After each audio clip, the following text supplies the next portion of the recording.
Good morning, everybody. Welcome back to 40 Days of Preparation. I trust that you all are doing well. So today I wanted to, first of all, read an excerpt from the book Growing Your Faith. Faith is measurable.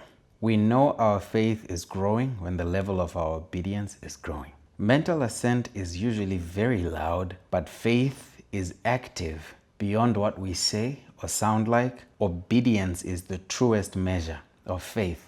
It is in our nature to react to circumstance and choose the way of fear, but a life of faith is one lived in response to God.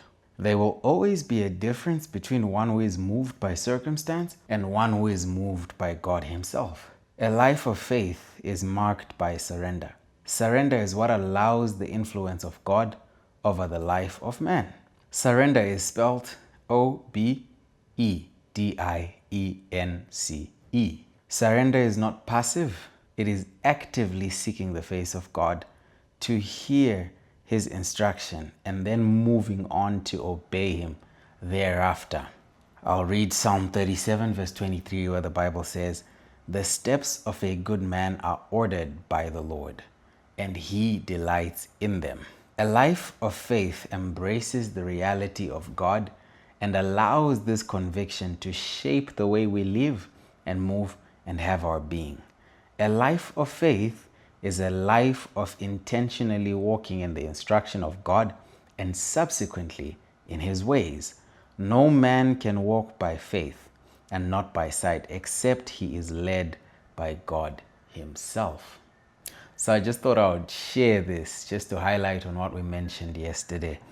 When we speak of surrender, again, surrender is not passive, but it is an active process of seeking the face of God and hearing what He has to say about where we stand. Like we read yesterday from Proverbs 3 verse 5 to 6, that trust in the Lord with all of your heart and lean not on your own understanding. In all your ways acknowledge Him and He will direct your paths. So in all your ways, you actually ought to acknowledge God so that He can direct you, isn't it? So the leaning in process, that's the aspect of surrender.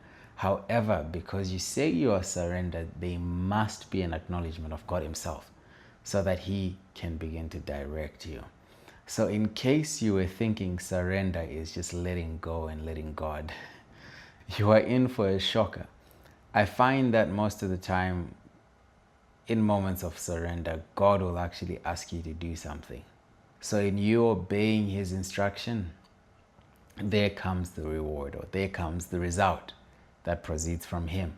I'm not going to take much of your time today because I know it's a Sunday and I don't want to overwhelm you with a lot of information, because I know you are about to go and be ministered to very powerfully in church. I'm assuming you're going to church. Anyway, so allow me to just pray, and as I pray, I want you to also pray this very same prayer, as we're just asking the Lord that He would help us to be yielded and surrendered vessels unto Him, because it's very easy to go through life thinking that you're aligned, but you're actually very misaligned. You know what I'm saying? It's very easy for us to be very busy, but unfortunately we are nowhere close to actually accomplishing what God has called us to accomplish, or even growing our relationship with God. You know what I'm saying? So sometimes God will want us to pull out of that busyness so that we can come back to the place of alignment. So I want us to just pray this simple prayer that, Lord, align me through your word. Align me as I begin to seek your face.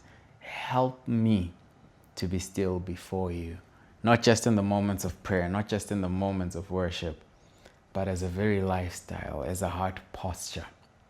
Help me to walk in stillness so that I can hear what you're saying and move accordingly.